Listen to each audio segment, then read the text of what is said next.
Capston one finger తో touch చేస్తే revolution మొదలైనట్టే. September మొదటి వారానికి అనకాపల్లికి గోదావరి జలాలను తీసుకురాబోతున్నామని ఏపీ సీఎం చంద్రబాబు చెప్పారు. అనకాపల్లిని పారిశ్రామికంగా అన్ని రకాలుగా అభివృద్ధి చేయబోతున్నామని తెలిపారు. 2047 నాటికి తలసరి ఆదాయాన్ని 50 లక్షలకు పెరిగే అవకాశం ఉందని అన్నారు. డిఎస్సీ నియామకాల్లో ఎటువంటి అక్రమాలు జరగలేదని సీఎం చెప్పారు. మొన్నే డిఎస్సీ పెట్టాం, మెగా డిఎస్సీ పెట్టాను.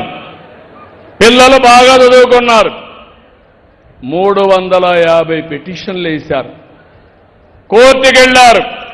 ఉద్యోగాలు వస్తే నాకు పేరు వస్తుంది, ప్రభుత్వానికి పేరు వస్తుంది, పిల్లలు బాగా చదువుకుంటారు. అడ్డుపడాలని అడ్డుపడ్డారు. 350 రిట్ పిటిషన్ అన్ని డిస్పోజ్ చేసి అందరికీ ఉద్యోగాలు ఇచ్చాం. ఒక్క సంవత్సరం తర్వాత వచ్చి ఆరోపణలు చేసే పరిస్థితికి వచ్చారు. ఇంతవరకు మీరు చూస్తే 80% టీచర్లంతా నేను నియమించిన డిఎస్సీల నుంచే వచ్చారు. ఏ స్కూల్ అన్నా మీరు టెస్ట్ చేసుకోవచ్చు, 80% వాళ్ళే. డిఎస్సీ అంటే తెలుగుదేశం, నాట్ ఓన్లీ అదే కాకుండా అధ్యాపకులకు గౌరవం పెంచాం. ఒకప్పుడు రాజకీయ నాయకుల దగ్గరికి పోయి ట్రాన్స్ఫర్లకు పోతే చదువు చెప్పే గురువులు రాజకీయ నాయకుల దగ్గరికి పోవలసిన అవసరం లేదని కౌన్సిలింగ్ విధానం తీసుకొచ్చి వారి యొక్క మెరిట్ పైనే వారికి పోస్టింగ్స్ ఇచ్చాం. నేను ఒకటే చెప్పాను, వాళ్ళు చెప్పింది కూడా మీరు చూస్తే ఎవరికో ర్యాంక్ వచ్చింది, ఆయన సర్టిఫికెట్స్ తీసుకురాలేదు.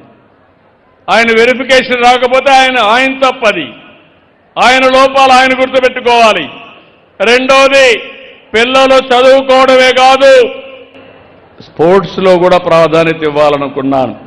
అందుకే మీరు ఆలోచిస్తే 2% ఉంటే దాన్ని 3% చేసి అన్ని ఉద్యోగాల్లో చదువుకు సమానంగా స్పోర్ట్స్ కూడా ప్రాధాన్యత ఇస్తున్నా.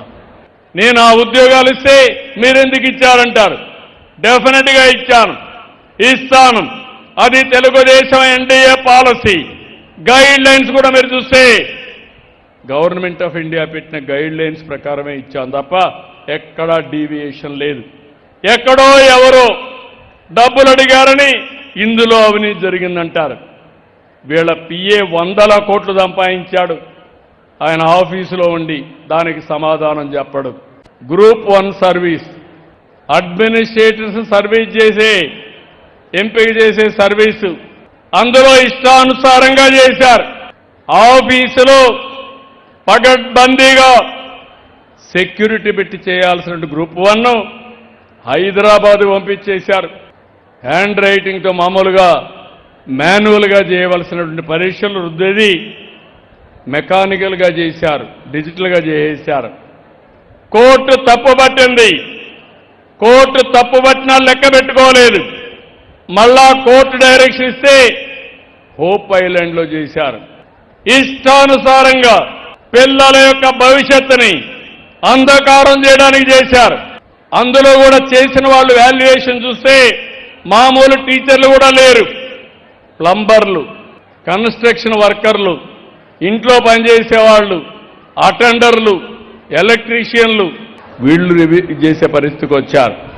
ఈ వాస్తవాలు బయటపడతాయని ఇష్టానుసారంగా రెచ్చిపోయి పనిచేస్తున్నారు. తప్పు చేసిన వాడు ఎప్పటికీ తప్పించుకోలేరు. తప్పు చేయకపోతే ప్రపంచంలో ఎవ్వరూ ఏమీ చేయలేరనేది నా ఆలోచన.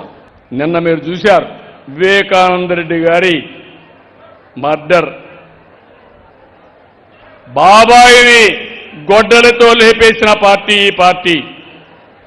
ఆ రోజు నా మీద పెట్టారు ఆ నేరం. అలాంటివన్నీ కూడా చూశాం. అందుకే నేను మిమ్మల్ని అందరినీ కోరేది, ఈరోజు మీరు గుర్తుపెట్టుకోవాల్సిన అవసరం ఉంది. మంచి పనులు చేయాలంటే రాజకీయాల్లో కూడా ప్రక్షాళన అవసరం. హిందూ దేవాలయాల్ని మొత్తం భక్తుల యొక్క మనోభావాలు దెబ్బతీసే విధంగా చేశారు. చాలా దుర్మార్గంగా ప్రవర్తించారు. నేను అడుగుతున్నా, ఈరోజు మళ్ళా పవిత్రత తీసుకొచ్చాం. ఒకప్పుడు వెంకటేశ్వర స్వామి దేవాలయంలో కల్తీ నెయ్యితో లడ్డు ప్రసాదాలు చేసే పరిస్థితి నుంచి ఈరోజు స్వచ్ఛమైన నెయ్యే కాకుండా పవిత్రమైన భావంతో వెంకటేశ్వర స్వామికి సేవలు అందిస్తున్నాం. అన్ని దేవాలయాల్లో ఈ పనికి శ్రీకారం చుట్టాం. నేను ఒకటే మీ అందరికి విజ్ఞప్తి చేస్తున్నా, ఎవరైనా దేవాలయాల దృష్టి దగ్గరకు వస్తే కబద్దార్ జాగ్రత్తగా ఉండండి, ఎవరిని వదిలిపెట్టమని మరొక్కసారి హెచ్చరిస్తున్నా. ఇంకొక పక్క అరాచకాలు పోవాలి. ఈరోజు మీరు ఒకసారి చూడండి, 5 సంవత్సరాలు ఈ రాష్ట్రంలో, ఆ పార్టీ పేరు నేను చెప్పను కానీ ఇటీవల అందరూ కూడా గొడ్డలి పార్టీ అంటున్నాం. నేను కూడా అంటున్నా, నేను ఎప్పుడు కూడా విమర్శించను. కానీ ఒక పార్టీ విధ్వంసాన్ని నమ్ముకొని, నేరాలు ఘోరాలు చేయడం నమ్ముకొని అనునిత్యం అదే చేస్తే అది చాలా డేంజర్ కూడా. 1924 నకిలీ మద్యం 30,000 మంది చనిపోయారు. కొన్ని లక్షల మంది అనారోగ్యం పాలైపోయారు. ఇష్టానుసారంగా కలుషితమైన మద్యంతో రాష్ట్రాన్ని సర్వనాశనం చేసి వీళ్ళు స్వార్థంతో ముందుకు పోయే పరిస్థితి వచ్చింది. డేటా సెంటర్ అంటే తెలియదు, లాభాలు తెలియవు, అంటే వాళ్ళకి కావాల్సింది రాజకీయం కావాలి, ఎవరో చెప్తే నమ్మాలి. ఇంతవరకు డేటా సెంటర్ కన్స్ట్రక్షనే ప్రారంభం కాలేదు, నీళ్లు ఇంకిపోయినాయంట, తాగడానికి నీళ్లు లేవంట. అది మాకు వద్దంటారు.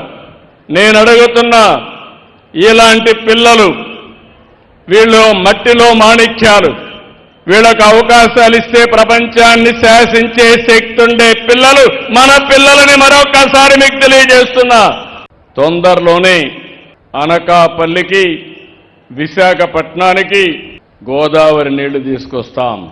తొందరలో అంటే ఎప్పుడో కాదు, ఫస్ట్ వీక్ ఆఫ్ సెప్టెంబర్ మళ్ళీ వస్తా, అనకాపల్లికి నీళ్లు తీసుకొచ్చి మీకు చూపిస్తానని మరొక్కసారి మీ అందరికీ హామీ ఇస్తున్నా.